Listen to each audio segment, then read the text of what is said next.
Hoje o nosso bate-papo aqui no Business in Connections é trabalhar a vida executiva, mas também como levar o seu conhecimento para transformar as comunidades, transformar as cidades, fazendo com que a cidade se torne uma Smart City. Isso mesmo, vou falar muito com o Daniel Schneider, um cara que entende muito sobre como as empresas podem contribuir para o desenvolvimento de uma população a partir de agora no nosso BC.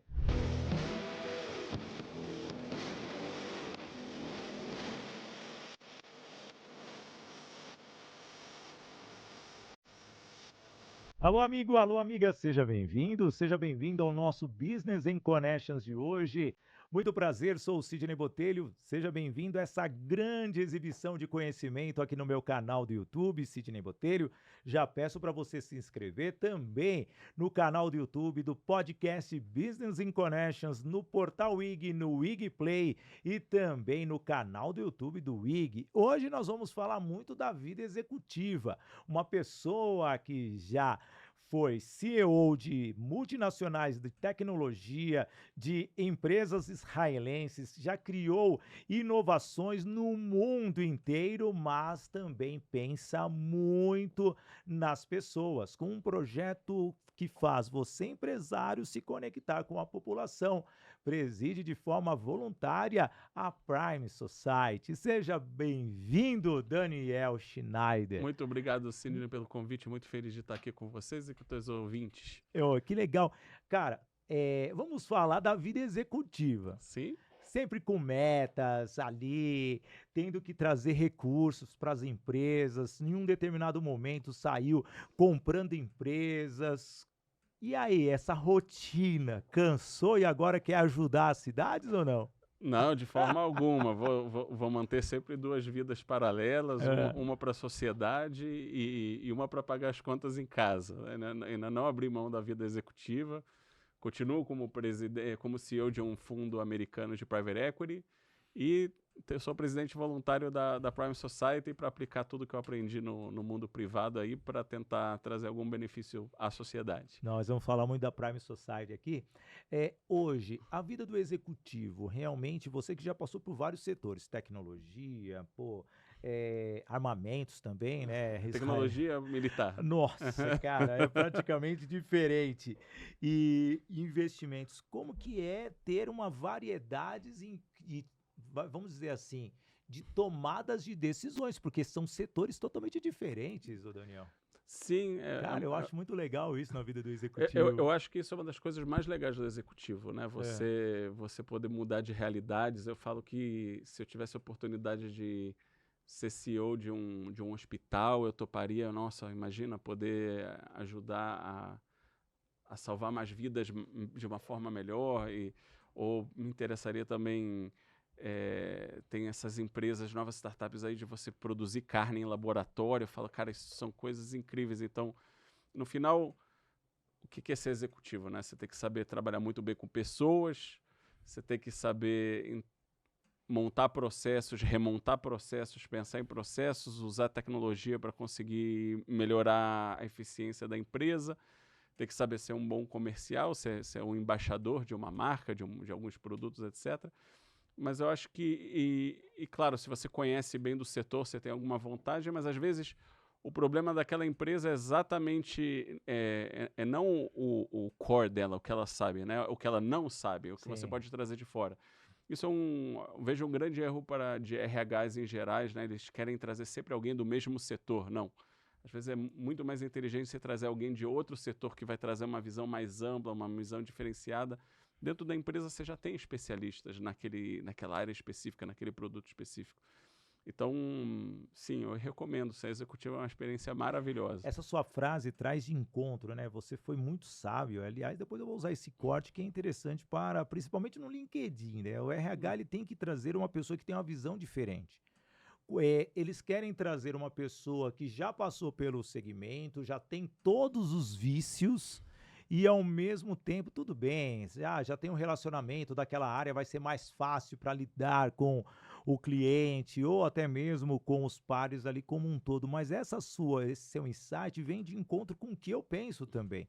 Porque você gera oportunidades, uma pessoa trazer uma criatividade com uma visão periférica, geral, que dá para atingir e talvez fazer com que a empresa saia daquele incômodo que é o que ela busca quando ela muda o cabeça do time. Sim, eu era CEO de uma empresa que fazia tecnologias para mobilidade É, e a cultura da empresa era sempre tirar pessoas de concorrente e trazer ela. tá. E eu acabei com isso. Eu falei, a gente vai trazer pessoas de setores completamente distintos, porque a gente quer novas ideias, a gente quer novas formas de pensar, a gente quer novos ângulos de como pensar, e as pessoas que vêm dos concorrentes, elas já têm vícios, e a gente quer algo novo. E a gente fez isso e foi um tremendo sucesso. A gente conseguiu tirar uma empresa que estava...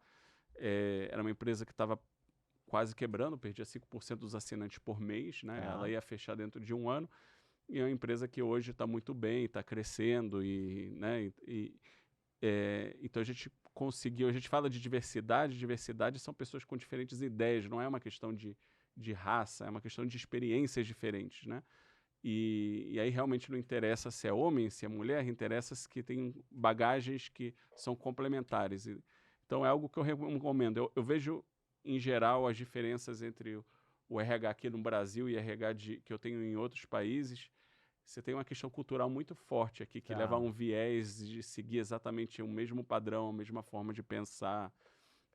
Esse problema eh, de diversidade, equidade e inclusão está muito na cabeça das pessoas. É uma cultura de como elas foram educadas e eh, eu venho de uma área, eu vim da área de pesquisa, eu nasci na vertical de pesquisa e desenvolvimento, eu vim na área de Tá. criatividade, de desenvolver soluções para problemas muito complexos, para criar novos produtos.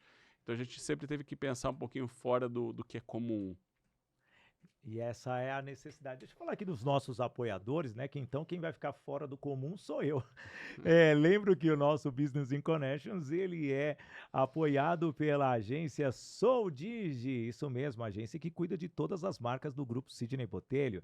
Também tem a Doco Technology, uma empresa do CRM Bitrix 24. A sua empresa precisa ter um CRM para controlar todas as etapas e aumentar a sua produtividade. Toye Produções e eventos, produzindo congressos, feiras, fazendo com que a sua empresa tenha a sua marca bem ali exposta em qualquer convenção. Também tem a Unielas Marcas e Patentes, registrando a sua marca, a sua empresa, para você ficar seguro. Também as suas ideias. Veja quantas ideias vão sair nesse podcast. Se você não registrar, alguém pode vir, e tomar a sua ideia. Também a Toye Treinamentos, treinando as equipes para ter totalmente uma alta performance diferenciada, gerando resultados para as empresas. Toye Treinamentos através do método Agir para Vencer. E a nossa patrocinadora master, a Voice Training, escola de oratória, formação de palestrantes. Veja aqui, o Daniel Schneider é uma pessoa que fala bem, então você, executivo, precisa ser treinado por uma empresa que tem especialistas que vão fazer com que a sua comunicação seja assertiva. Voice Training, a nossa patrocinadora master do BC. Voltando aqui então, já feito aqui, você vê que Ó, a a gente... gente usa o mesmo CRM que apoia aqui o programa, hein? Ah, é o Bitrix 24? Qual que é a empresa? A Prime Society. Ah, que legal! É, É do meu amigo Douglas Barreto, cara. Pô, mundo pequeno, muito muito bom. pequeno, pô. Então você é bom, ó. Douglas, tá aqui um testemunho ao vivo Sim. para você. É hora de aumentar o patrocínio aqui.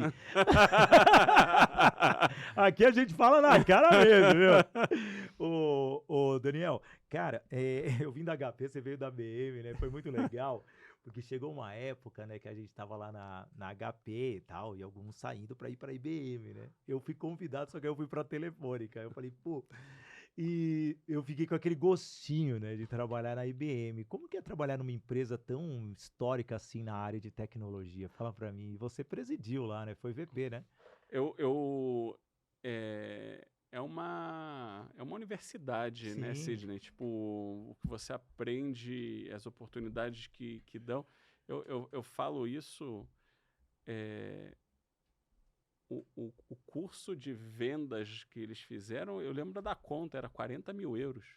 Eles me Caramba, mandaram cara. para um lugar por 2 semanas, fui treinado, 12 professores, não era coisa que outra empresa te dá oportunidade desse tipo. Então, assim, trabalhar em multinacional é aprender na prática e com toda uma infraestrutura. Foi maravilhoso. Foi 7 anos, eu rodei o mundo com a IBM, tipo, conheci Alemanha e França e Turquia, e Estados Unidos e Brasil e Espanha e poxa, tudo graças a essa incrível multinacional. Então foi uma experiência maravilhosa, assim, eu recomendo para qualquer um que Não, puder. sensacional. Ó, tenho lenha para queimar. Se quiser me chamar, tô indo lá, viu, IBM? Não, legal, porque depois na própria Telefônica, alguns saíram, foram ser responsáveis pela IBM. Pô, muito legal mesmo. Eu fiquei feliz quando eu vi o seu histórico. Eu falei, pô, vai coincidir que na mesma época, provavelmente a gente estava na mesma empresa.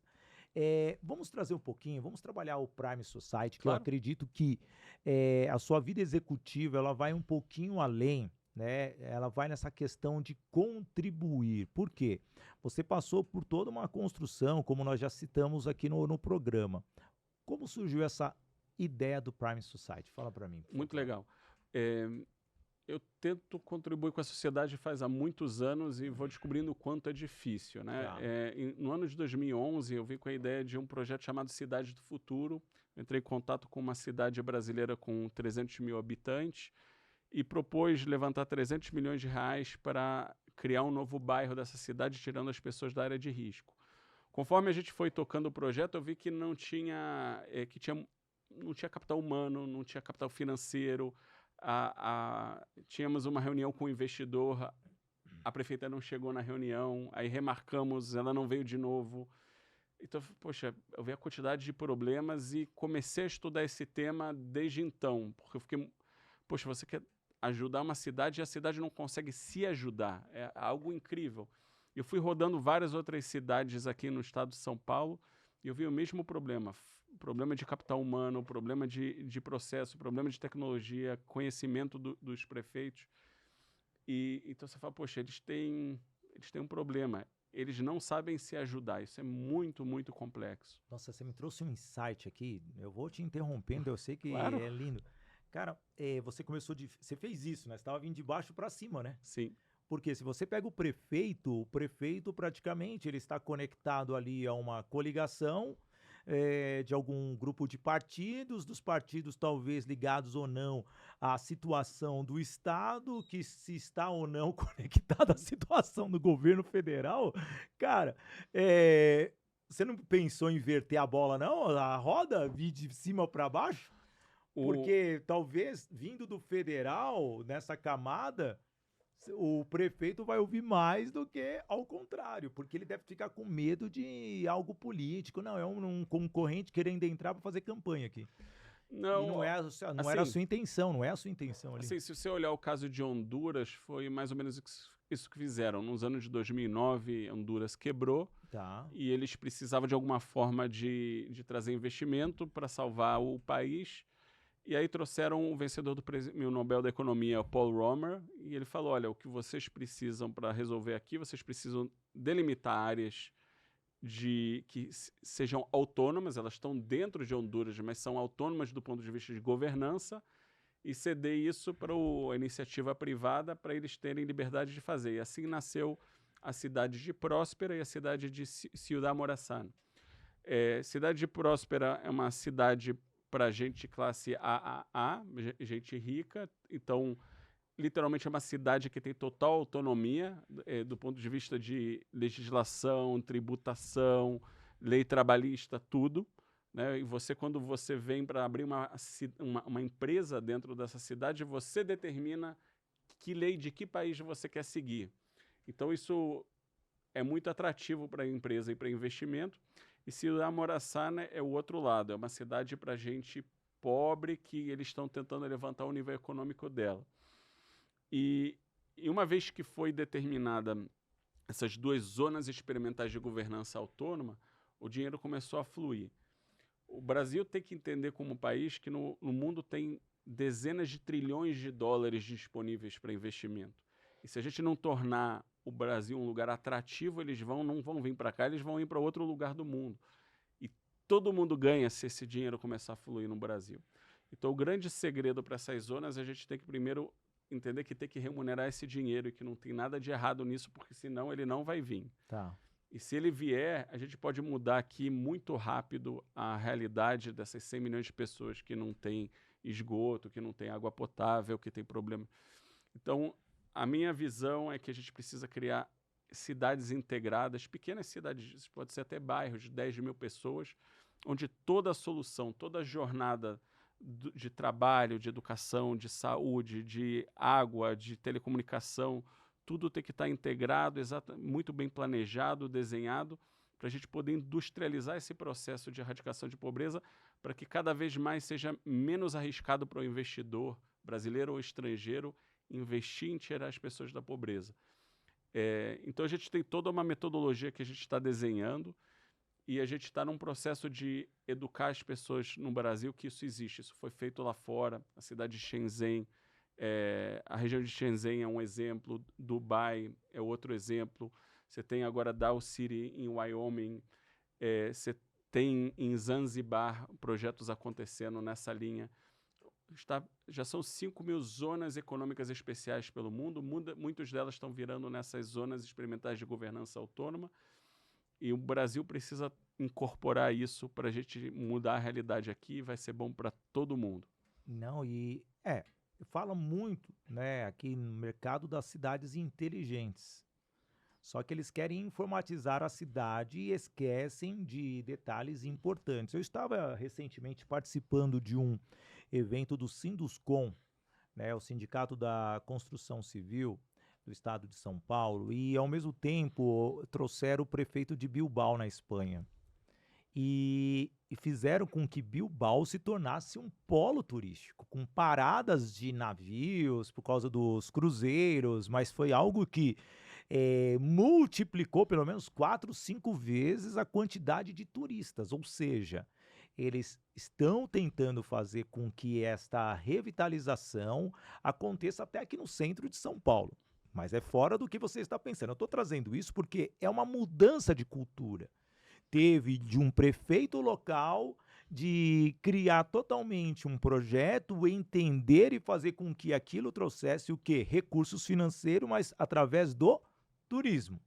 A ideia de vocês da Prime Society é criar um projeto que mude toda a estrutura local. Mas como mudar a cabeça do ser humano para entender essa situação, Daniel? Muito bom.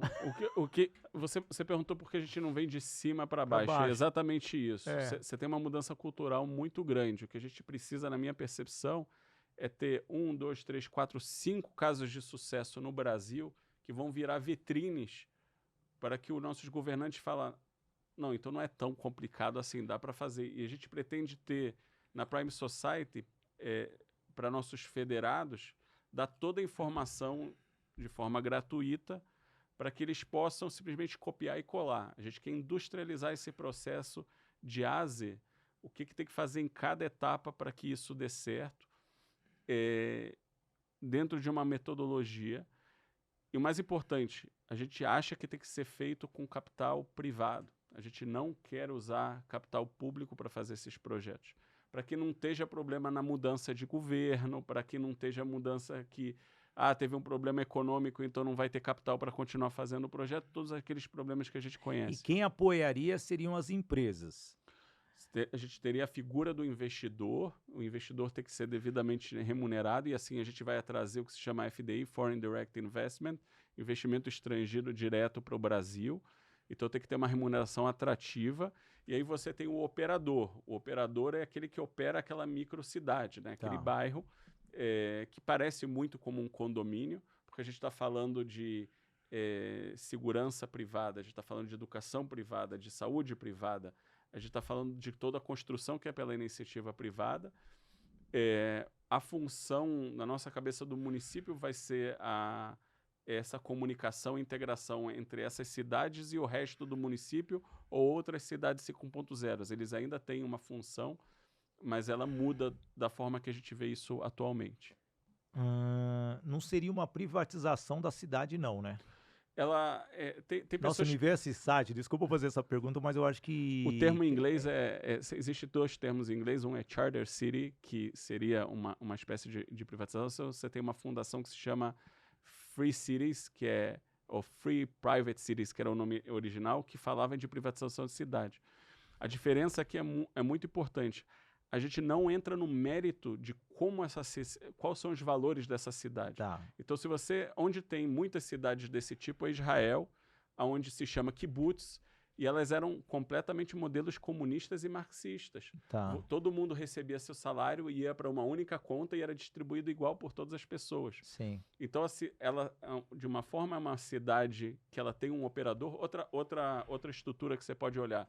E se a gente faz uma cooperativa entre os cidadãos da cidade, é uma empresa privada, mas quem é dono dela? Os cidadãos. sim. Então, se a cidade gerar lucro, quem recebe os dividendos dela? Os cidadãos. É que nós vemos muitas cooperativas hoje no Brasil e no mundo aí, porra, que tem a Cicobi, Sicredi, a Cooper. Ficaria aqui horas e horas para falar dessas grandes cooperativas. Então, você tem vários modelos de como implementar isso. O modelo de cidade privada é um deles, mas está Tá, longe de ser o único. sim, O ponto é que você tem um operador, ele tem metas meritocráticas de redução da pobreza naquela região, tá. e se ele não atender aquilo, ele pode ser substituído. Algo que é muito difícil você fazer com um prefeito, né? Então, é por isso que é importante que seja uma entidade separada, privada, que opera aquela cidade. Se ele não atender as metas, ele é substituído. Pô, vai ter que ter um trabalho muito de cuidado para não ser um vínculo, de tendencioso empresarial com o prefeito local, para não Sim. ser ter aquela situação de corrupção, ainda mais num país onde muitas vezes nós sabemos que tem políticos querendo levar vantagem em relação a esse aspecto. E se não tiver vantagem, você tem restrições. Como trabalhar isso daí? Muito bom. Então, uma coisa importante, a palavra prime, ela não é uma palavra, a palavra prime usual do dicionário. Prime significa propósito, que é Tá, erradicação de pobreza. R é resultado, ou seja, é um sistema meritocrático. Se ele não atende o desenvolvimento local, ele é substituído e daí ele já tem uma pressão para fazer o negócio acontecer. O I é de eu falo que é inovação, mas na verdade a palavra é interoperabilidade. Significa todas as cidades 5.0, todas as sociedades Prime ter que usar os mesmos modelos estatísticos para a gente poder comparar entre elas e saber o que funciona e o que não. O M é mensuração, quais são os KPIs que essa cidade deve seguir. Por exemplo, desemprego, receita por habitante média e toda essa série de fatores, como eles vão ser medidos. E o E é evidências empíricas. Então, existe todo um modelo de trabalho aqui, como a cidade 5.0 deve funcionar, exatamente para responder a sua pergunta, para você não ser um operador à mercê daquela empresa ou daquelas empresas que têm muita influência na naquela cidade. região. Porque então você cai, obviamente você vai ter restrito. É a mesma coisa que querer invadir para levar difundir uma missão. Quantos missionários não travam muitas vezes em diversas cidades do mundo e quando vem, não, aí a pessoa é obrigada, é expulsa da cidade, né? como Mas todo. a cidade 5.0 ela tem mais uma funcionalidade especial que você não tem hoje, é que você recebe como cidadão créditos, que esses créditos é o equivalente a votos, e você pode participar do dia a dia da cidade. Você vota. Hoje, quando acontece alguma coisa no teu bairro aqui em São Paulo, ninguém te pergunta. As coisas vão Não, não, não. acontecendo.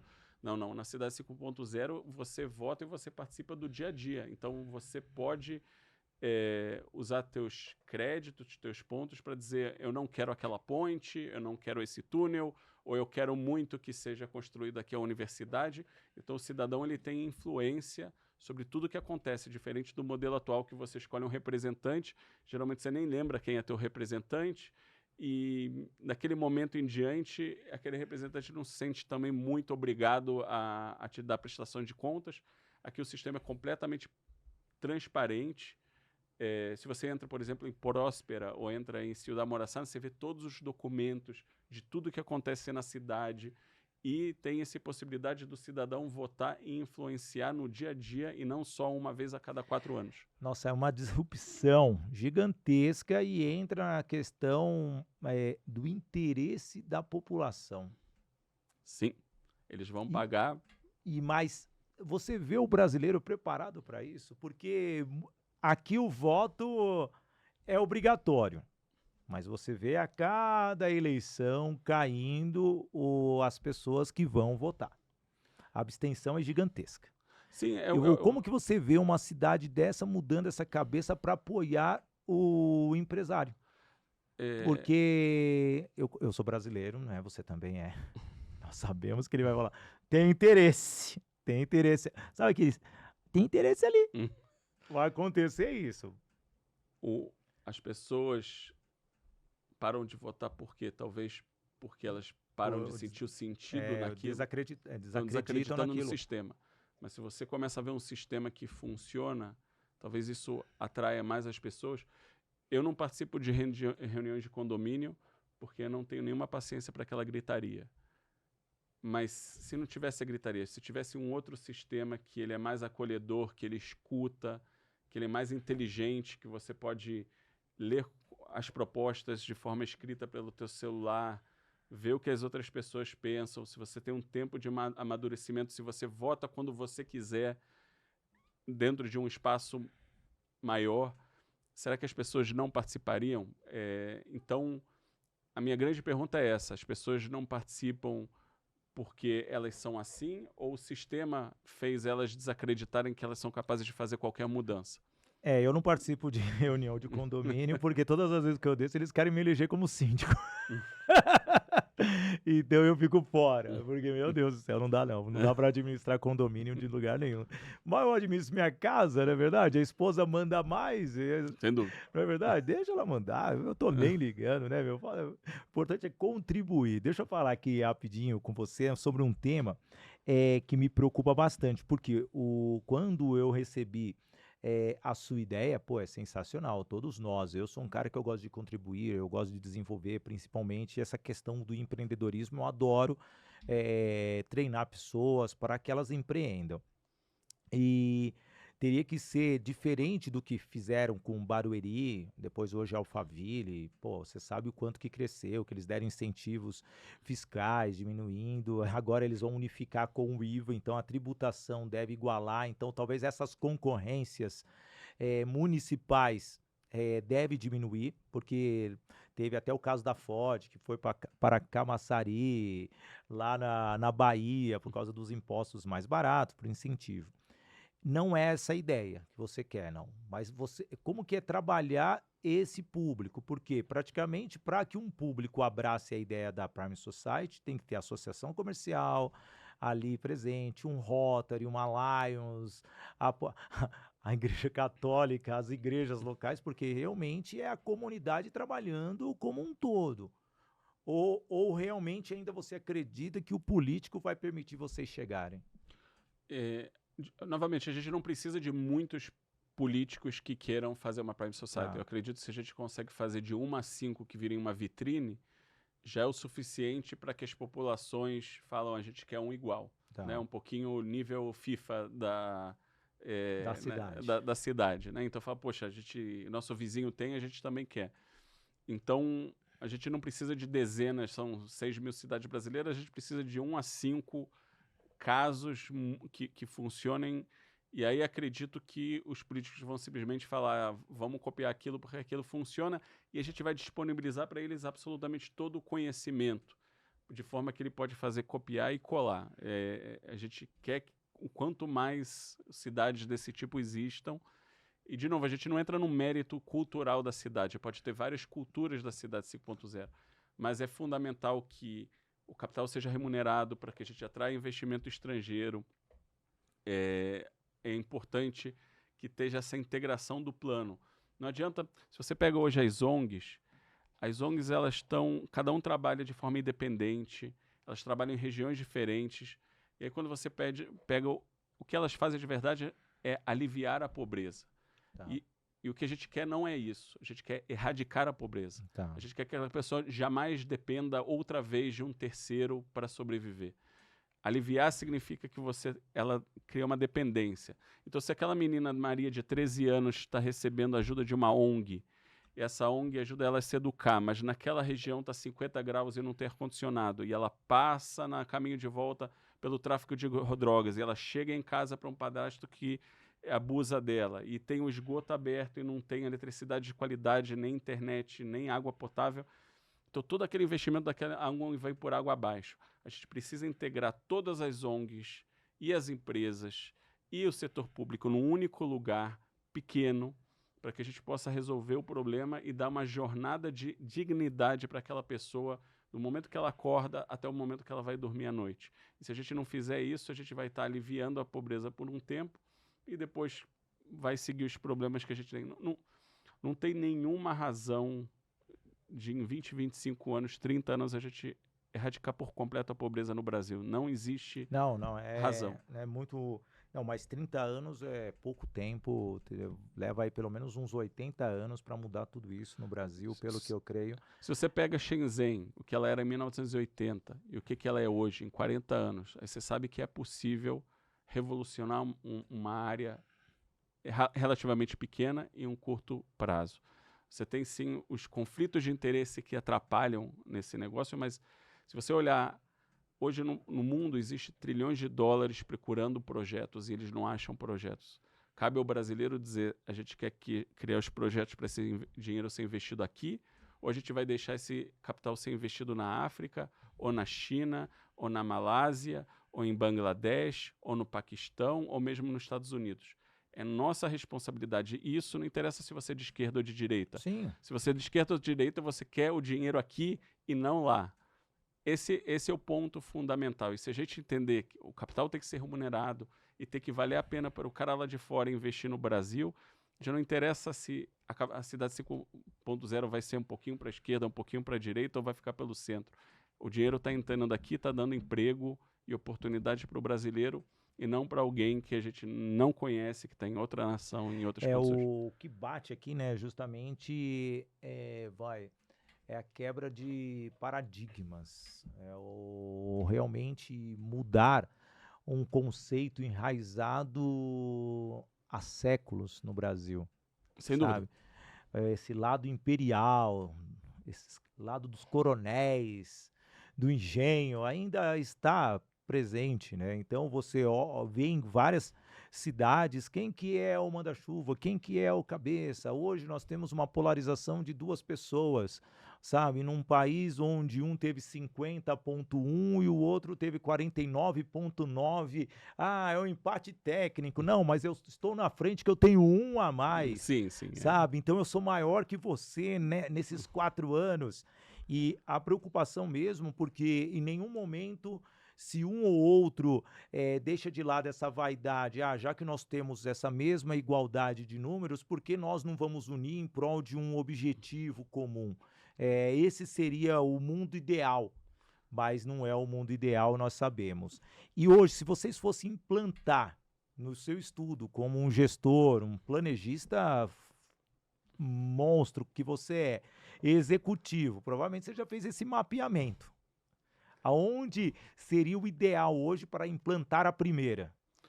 A primeira, naturalmente, São Paulo é um dos candidatos mais fortes, mas você tem bastante oportunidades, assim, Sul, Sudeste e Centro-Oeste são excelentes candidatos, aonde você tem infraestrutura pronta, já ajuda muito, né? Porque reduz muito o custo de investimento. Então, também não tem problema com o Nordeste perto das capitais. Então, a grande pergunta é qual vai ser a empresa âncora que você consegue trazer para dentro do empreendimento, que ela vai trazer seus fornecedores e vai montar e ajudar a criar um ecossistema que dê emprego. Você tem algumas funcionalidades especiais da cidade 5.0, que copia o modelo de Dubai e de Shenzhen. A ideia não é criar uma cidade para trazer gente de fora para trabalhar. A ideia é treinar o capital humano daquela cidade para eles adquirirem o capital humano, para eles poderem tocar a sua própria cidade. Então a ideia não é trazer um professor que vem Da cidade da vizinha. capital de São Paulo para ir para outra cidade para ensinar e depois, não. O projeto é, você vai treinar lá para que dentro de 2 anos eles possam se tornar os professores daquela região, porque a ideia é criar a comunidade, é que tenha o afeto entre aquele professor e aquelas crianças, e não só um trabalho que tem hora de entrada e hora de saída. Você está criando uma comunidade, tem que criar o sentimento de pertencimento, de fazer parte, de aquilo é meu. Então, algo que vai muito além do meramente de importar um trabalhador de outro lugar. Você está querendo desenvolver aquela cidade. Não, é muito interessante. Deixa eu falar da Voice Training. A Voice Training é uma escola de oratória e também forma palestrantes. Você que tem uma empresa e quer que seus executivos falem com assertividade, falem até com o lado humano sendo expressado de uma maneira bem natural e também a sua equipe, os seus líderes tenham uma comunicação assertiva com o time, a Voice Training tem um trabalho minucioso in company para você. Então, não perca a grande oportunidade de estruturar a comunicação da sua empresa. E, aliás, você quer ser palestrante, você quer ser treinador, tá aí o QR Code na tela para você entrar em contato com os especialistas, agendar uma sessão experimental para analisar, para saber que plano você cai, para que você possa se desenvolver, se tornar um palestrante, vender conhecimento, você fazer treinamentos e ao mesmo tempo crescer, multiplicando conhecimento. Voice Training, Escola de Oratória, Formação de Palestrantes, a nossa patrocinadora master. Meu, o seu projeto é fantástico. Na hora que você me falou e na hora que eu li totalmente o contexto, o escopo, já fiquei assim impressionado. E ao mesmo tempo, qual que é o segredo, né, de tudo isso? Quando você teve esse insight? Pode voltar aqui o símbolo do Business in Connections, que a Voz de Treino já falou, viu? Isso, que eles são similares, né? E ai, tava mandando mensagem pra prima lá dele, lá no Nordeste. Aí o que que acontece? Como que você teve, quando você teve essa ideia, ô Daniel?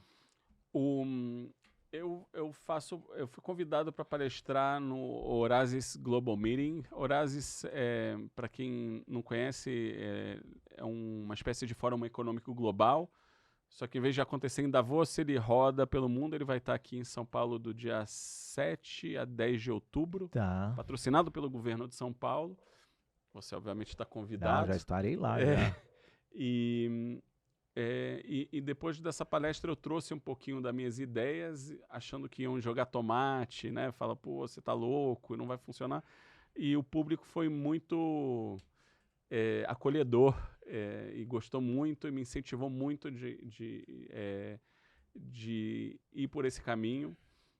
E foi algo que eu estou trabalhando desde 2011, mas foi em 2024 que me deram um empurrão, vai que é teu, e eu decidi que eu quero que esse seja meu legado para a humanidade, para daqui a 25, 30 anos, quando eu me aposentar, falar o que eu deixei para esse mundo.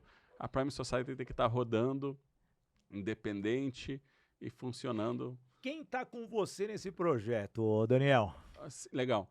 Então a gente tem não 5 unidades de negócio, a gente tem 5 unidades sociais, né? Tá. Então uma é de educação e treinamento, a Grace toca essa área, e a ideia ela a gente quer fazer eventos por todos os estados brasileiros para as pessoas conhecerem, levar o conhecimento da cidade 5.0, das zonas de erradicação de pobreza aceleradas. A gente tem a Fernanda, que a ideia é a gente criar a Civitas News, que a ideia é ser um portal de notícias só sobre esse tema, com entrevistas e com conteúdo para as pessoas saberem o que está acontecendo no mundo nesse tema. É muita coisa acontecendo, tem muitas notícias, então uma fonte de notícias sobre o tema do que se chama Network State, Charter Cities, Free Cities, infelizmente os nomes estão só em inglês, mas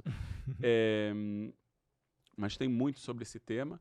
A ideia a terceira unidade que a gente está procurando hoje um executivo para ela é a de membresia. A gente tem empresas, ONGs e governos e municípios federados para que a gente possa trabalhar em conjunto o que é a Cidade 5.0, né? A nossa ideia é a seguinte, a Prime Society ela quer ter um padrão e os casos específicos vão ser trabalhados pelos operadores que têm que vencer licitações para construir aquelas cidades naqueles respectivos municípios, etc. E a ideia também é ter uma área de doação e outra área de pesquisa, que é trabalhar com orçamentos de pesquisa, tanto da iniciativa privada como do setor público, para realizar pesquisa, estudos e desenvolver ferramentas. A gente quer desenvolver muito software de código aberto para disponibilizar para as prefeituras poderem rodar a Cidade 5.0 de uma forma transparente, em cima de blockchain e toda essa... Tem uma tecnologia que se chama DAO, Distributed Autonomous Organizations, organizações distribuídas e autônomas. É como junta blockchain com contratos inteligentes e com inteligência artificial. E essa é a forma futura de você rodar uma governança de uma cidade. Ou seja, em vez de você ter cartórios, você vai ter o blockchain, onde você vai registrar a tua casa lá, o teu contrato lá. Então, tem... mas só começamos. Temos muito pela frente. Um time, né, de executivos Sim. criando alternativas. E boa. Qual é o prazo para a implantação do primeiro? Vamos colocar aqui no planejamento de vocês. Assim, para rodar uma primeira cidade pode de fácil demorar 5 anos. Isso você está falando de toda a infraestrutura, é uma obra grande, né? Mas para mim o importante é que tenha vamos dizer assim, da mesma forma que você tem um ISO 9001 para qualidade, é que tenha o ISO para a cidade. Exatamente, que tenha o ISO para a Cidade 5.0, onde qualquer pessoa em qualquer lugar, não é uma iniciativa brasileira. A Prime Society ela foi fundada nos Estados Unidos. Tá. E a ideia é montar Prime Societies em vários países e que todo esse conhecimento do que está acontecendo em qualquer lugar do mundo venha para um lugar central para que o prefeito aqui do interior de São Paulo possa aprender com alguma coisa que está acontecendo na Malásia ou na China ou em qualquer outro país. Existe, então, já algum projeto implantado fora do país já? Tem um projeto sendo implantado aqui em São Paulo e a gente só vai poder falar disso ano que vem, mas está em assinaturas de contrato e então... aqui na cidade de São Paulo, a gente está bairro, então. É um bairro, a gente está querendo passar debaixo do radar para 10 mil pessoas e acredito que daqui a um ano a gente já vai poder anunciar e falar sobre ele. E a gente está procurando outros locais. A gente está procurando outros locais para fazer em paralelo. Há conversas com Minas Gerais, há conversas aqui em São Paulo, há conversas em Goiás. E a gente quer expandir isso. Então, um bairro de 10 mil habitantes em São Paulo. Então, o bairro que tem 10 mil habitantes já fica com a luz atenta aí, que pode vir novidade, é isso? Exatamente. Não, isso é legal. É interessante trazer... Nossa, já tudo isso. É interessante, porque o papo quando flui aqui é gostoso, Sim, cara. Você não vê, sente né? tempo, né? Não, e eu viajo, eu gosto desses temas onde há uma ajuda da sociedade, a criatividade, essas conexões.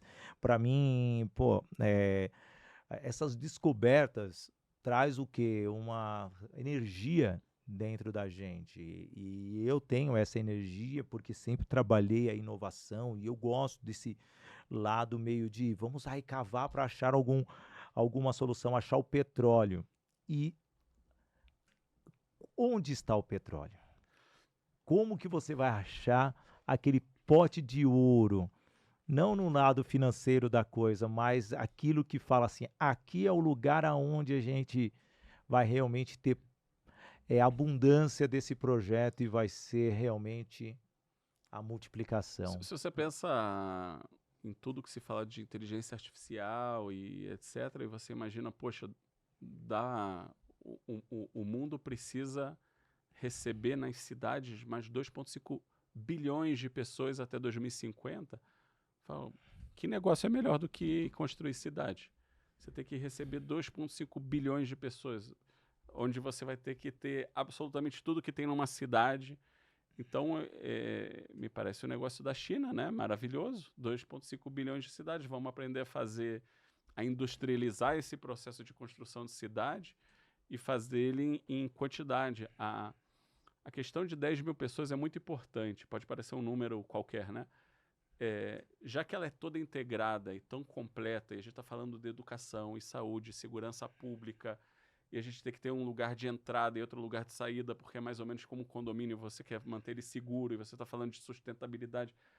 Se você for falar de 100 mil pessoas, já se torna um problema muito complexo. O ser humano, a forma que o ser humano sabe lidar com complexidade é diminuindo a complexidade em pequenos problemas. Tá. Então, resolver um problema de uma cidade de 10 mil pessoas é mais fácil do que uma cidade de 100 mil pessoas ou 1 milhão de pessoas. Isso, parêntese, né, se conecta com São Paulo. São Paulo se tornou uma cidade muito complexa por ser uma cidade de 12 milhões de pessoas. A solução seria dividir São Paulo em 30 cidades. Não dá, não é sustentável a forma que se conduz, que ninguém entende como isso daqui funciona, ninguém... Né, a população em geral não tem conexão com a cidade, como se fosse uma entidade à parte, né? Então, eu acho que em termos de negócio é um negócio fantástico. Uma linha de produção de tirar pessoas da pobreza tem que ser o melhor negócio do mundo, porque se for o melhor negócio do mundo, você vai atrair capital e você vai atrair muito capital e muito dinheiro. E se você não fizer isso, a gente vai continuar tendo esse problema. Então, o segredo vamos tornar a erradicação de pobreza o melhor negócio do mundo e assim vai se resolver o problema. Se a gente continuar tirando a iniciativa privada e dizendo, não, isso é um negócio de governo e ONG, então não é um bom negócio, ou não é um negócio bom o suficiente, não está atraindo capital o suficiente. Tá. E aí, obviamente, o que a gente vê, o avanço, né, a evolução humana está ficando para trás. E aí, a cada um ano que passa, não adianta ter a tecnologia que seja e o ser humano não se desenvolve. Daniel Schneider, antes da gente fechar, tem 2 eventos agora, um em maio e outro em junho, é isso? Como que é? Oi, Júlio, fala para mim, lembra aí para mim as datas. 28 de maio, o evento aqui em São Paulo, Cidade 5.0, como a erradicação de pobreza é um bom negócio, quando a erradicação de pobreza é um bom negócio. Evento 25 de junho em BH, o mesmo evento quando a erradicação de pobreza é um bom negócio. Vamos contar com autoridades do governo de São Paulo, do governo de Minas, uma palestrante do exterior que vai contar um pouquinho da experiência dela sobre Cidade 5.0 pelas Nações Unidas e pelo Fórum Econômico Global. Vamos trazer também um economista que vai falar sobre a viabilidade econômica desse tipo de projeto e qual o benefício social que isso traz. E o representante do governo vai contar um pouquinho dos desafios da pobreza do seu estado. Esse é um pouquinho do que a gente vai ter lá. Maravilha, 28 de maio em São Paulo, já tem local? Sim, o local em BH é a Orbe, Tá. e o lugar aqui em São Paulo vai ser na V4 Company. É isso daí. Então, Daniel Schneider, muito obrigado pelo carinho. Presidente voluntário da Prime Society, mais executivo de diversas empresas. Nem explorei muito as outras empresas, porque o projeto já depende muito, né?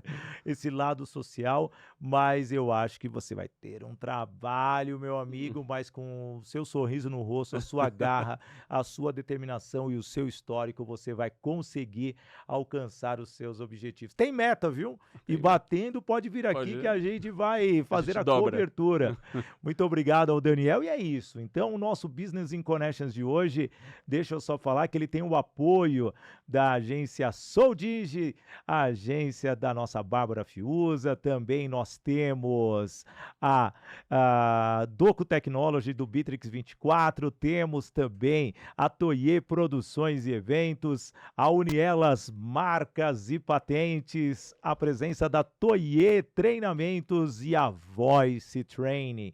Tudo isso para você. Então eu, Sidney Botelho, vou ficando por aqui no canal do YouTube Sidney Botelho. Já falo para você se inscrever, você vê, tem muito conteúdo. Aliás, são vários episódios de especialistas como o nosso Daniel Schneider que passou por aqui. Também temos o canal do YouTube do podcast Business in Connections, o portal WIG, o WIG Play e também o canal do YouTube do WIG. Muito obrigado pela sua presença, sem dúvida nenhuma, trabalhar o desenvolvimento das cidades é fundamental para elevar os negócios, gerar conexões e fazer com que todas as empresas prosperem. Então, como eu gosto sempre de fechar, o nosso muito obrigado. Viva o momento com coragem e coração. Valeu, gente! Até mais!